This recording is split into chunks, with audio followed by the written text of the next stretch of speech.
বৰপেটাৰ বিশিষ্ট চিকিৎসক সমাজকৰ্মী ডাক্তৰ সৈয়দ আহমদ জাদিদৰ শ্ৰদ্ধাৰ্ঘ গ্ৰন্থ উন্মোচন। বৰপেটা জিলাৰ পুথিভঁৰাল প্ৰেক্ষাগৃহত আয়োজিত এক গাম্ভীৰ্যপূৰ্ণ অনুষ্ঠানত শ্ৰদ্ধাৰ্ঘ গ্ৰন্থখন উন্মোচন কৰা হয়। শ্ৰদ্ধাৰ্ঘ গ্ৰন্থখন উন্মোচন কৰে অসমৰ বিশিষ্ট লেখক, সাংবাদিক তথা DY 365ৰ মুখ্য সম্পাদক অদীপ কুমাৰ ফুকনে। উন্মোচনী ভাষণত অদীপ কুমাৰ ফুকনে কয় যে চিকিৎসকসকল কোনো ধৰ্মৰ পক্ষত নাথাকে, কোনো জাতিৰ পক্ষত নাথাকে। চিকিৎসকৰ এই চৰিত্ৰ ডাক্তৰ সৈয়দ আহমদ জাদিদে সুন্দৰভাৱে দেখুৱাই গৈছে। তেওঁ কয় যে 3,60 লাখ মানুহৰ 1,30 লাখ মানুহক বাদ দি অসমীয়া জাতি কেতিয়াও থিয় হ'ব নোৱাৰে। অসমৰ 1,30 লাখ মানুহক শংকিত ভীতিগ্ৰস্ত কৰি ৰাখিলে অসমীয়া জাতি গঠন প্ৰক্ৰিয়া কেতিয়াও সম্পূৰ্ণ নহ'ব বুলি তেওঁ মন্তব্য কৰে। সমান্তৰালভাৱে 1,30 লাখ মানুহে অসমীয়া জাতিৰ লগত মিলি যাব লাগিব বুলিও তেওঁ মত পোষণ কৰে। ভাষণ প্ৰসংগত তেওঁ কয় যে ৰাজ্যখনৰ মুঠ জনসংখ্যাৰ প্ৰায় 62% যুৱ প্ৰজন্ম। অসমৰ যুৱ প্ৰজন্মক আমি সঠিক পথ দেখুৱাব পাৰিব লাগিব বুলি তেওঁ মন্তব্য কৰে। ধৰ্মৰ পৰিচয় মন্দিৰ, মছজিদ, গীৰ্জা আদিত আবদ্ধ হৈ থাকে, কিন্তু অসমীয়াৰ পৰিচয় সমগ্ৰ বিশ্বত জিলিকি থাকিব বুলি ভাষণ প্ৰসংগত তেওঁ উল্লেখ কৰে। অসমবাসীলৈ অদীপ কুমাৰ ফুকনৰ আহ্বান, লোকপিয়ল আহি আছে। অসমত বসবাস কৰা প্ৰতিজন লোকে নিজৰ মাতৃভাষা অসমীয়া বুলি লিখক। নতুন অসম গঢ়া যাত্ৰা সত্যনগৰী বৰপেটাৰ পৰা আৰম্ভ কৰিবলৈ অসমবাসী ৰাইজক তেওঁ আহ্বান জনায়। সাংঘাতিক এটা পৰিৱেশ সৃষ্টি কৰিব বিচাৰিছে অতি প্ৰয়োজনীয় সময়ত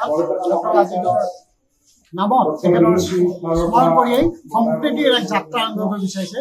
মই ভাবোঁ যে এইটো এটা অতি গুৰুত্বপূৰ্ণ বিষয়। অসমৰ আহিবলগীয়া প্ৰজন্মৰ পিছত প্ৰজন্মৰ স্বাৰ্থত অসমীয়া জাতি শক্তিশালী কৰাৰ বাবে আমি কাকো এৰিব নালাগে, সকলোকে লগ আগবাঢ়িব লাগিব। ইয়াত কোনো গোষ্ঠী বুলিও নহয়, ভাষা বুলিও নহয়, ধৰ্ম বুলিও নহয়, আমি এটাই, আমি অসমীয়া।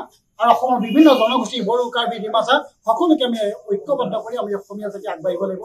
তাৰ কাৰণে এই সত্ৰনগৰী বৰপেটাৰ পৰা নতুন যাত্ৰা আজি আৰম্ভ হৈছে আৰু সেই যাত্ৰাৰ কাৰণে আমি তেখেতসকলক মই বিশেষ ধন্যবাদ জনাইছোঁ। আৰু বিশেষ ডক্টৰ আজি তেখেতে সম্প্ৰীতিৰ কাৰণে যিখিনি কাম কৰি গ'ল আৰু তেখেতৰ লগতে বিশেষভাৱে নৱপ্ৰজন্মক কি আহ্বান জনাব? যিহেতু আপুনি ভাষণ প্ৰজন্মত এটা কথা উল্লেখ কৰিছে, 3,60,000 আৰু 1,30,000 কথা কৈছে।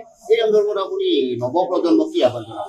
অসমৰ সমগ্ৰ নৱপ্ৰজন্ম এই কথাটো নিশ্চয় গুৰুত্ব দিব যে এইখন অসমীয়া জাতি সমগ্ৰ পৃথিৱীত যদি ক'ৰবাত আছে, আমি ব্ৰহ্মপুত্ৰৰ বৰাকপেটা অসমীয়া ভৌগোলিক ক্ষেত্ৰতে আছোঁ আৰু আমাৰ ক'ৰবাত থাকিবলগীয়া জেগা নাই, ক'ৰবাত চাকৰি সূত্ৰে যাব পাৰে। গতিকে এইখন অসমৰ পৰা আমি থিয় হ'ব লাগিব পৃথিৱীত। আৰু এইটো থিয় হ'বলৈ হ'লে আমাৰ যে বৰ্তমান যি 3,60 লাখ মানুহ আমি আছোঁ, তাত যাতে কাকো আমি হৰণ বহন কৰিব নালাগে। ইয়াত যদি ধৰ্ম নামানে 1,30 লাখ যদি আঁতৰাই ৰাখোঁ, তেতিয়া জাতিটো দুৰ্বল হৈ যাব। আৰু নৱপ্ৰজন্মই কেতিয়াও জাতিক দুৰ্বল কৰিব নিবিচাৰে। আৰু সেইকাৰণে আমাৰ ইতিহাস প্ৰতিটো পৃষ্ঠা আমি আলোকপাত কৰা উচিত। আৰু আমি সকলো অভিভাৱকসকলে আমাৰ সংবাদ জগতেও নৱপ্ৰজন্মক আমাৰ ইতিহাসৰ প্ৰতিটো পৃষ্ঠা আলোকপাত কৰি তেখেতসকলক বুজাই দিয়া উচিত। আমাৰ শিপা যথেষ্ট শক্তিশালী, কোনো শক্তিয়ে আমাৰ শিপা দুৰ্বল কৰিব নোৱাৰে।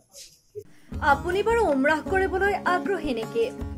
আলিফ উমৰাহ ট্ৰেভেলছে আপোনাৰ বাজেটৰ ভিতৰত আগবঢ়াইছে কেতবোৰ আকৰ্ষণীয় পেকেজ। আমাৰ পেকেজসমূহ হৈছে ছুপাৰ চেভাৰ 85,000ৰ পৰা ডায়মণ্ড 1,10,000লৈকে। এতিয়া আৰু অপেক্ষা কিহৰ?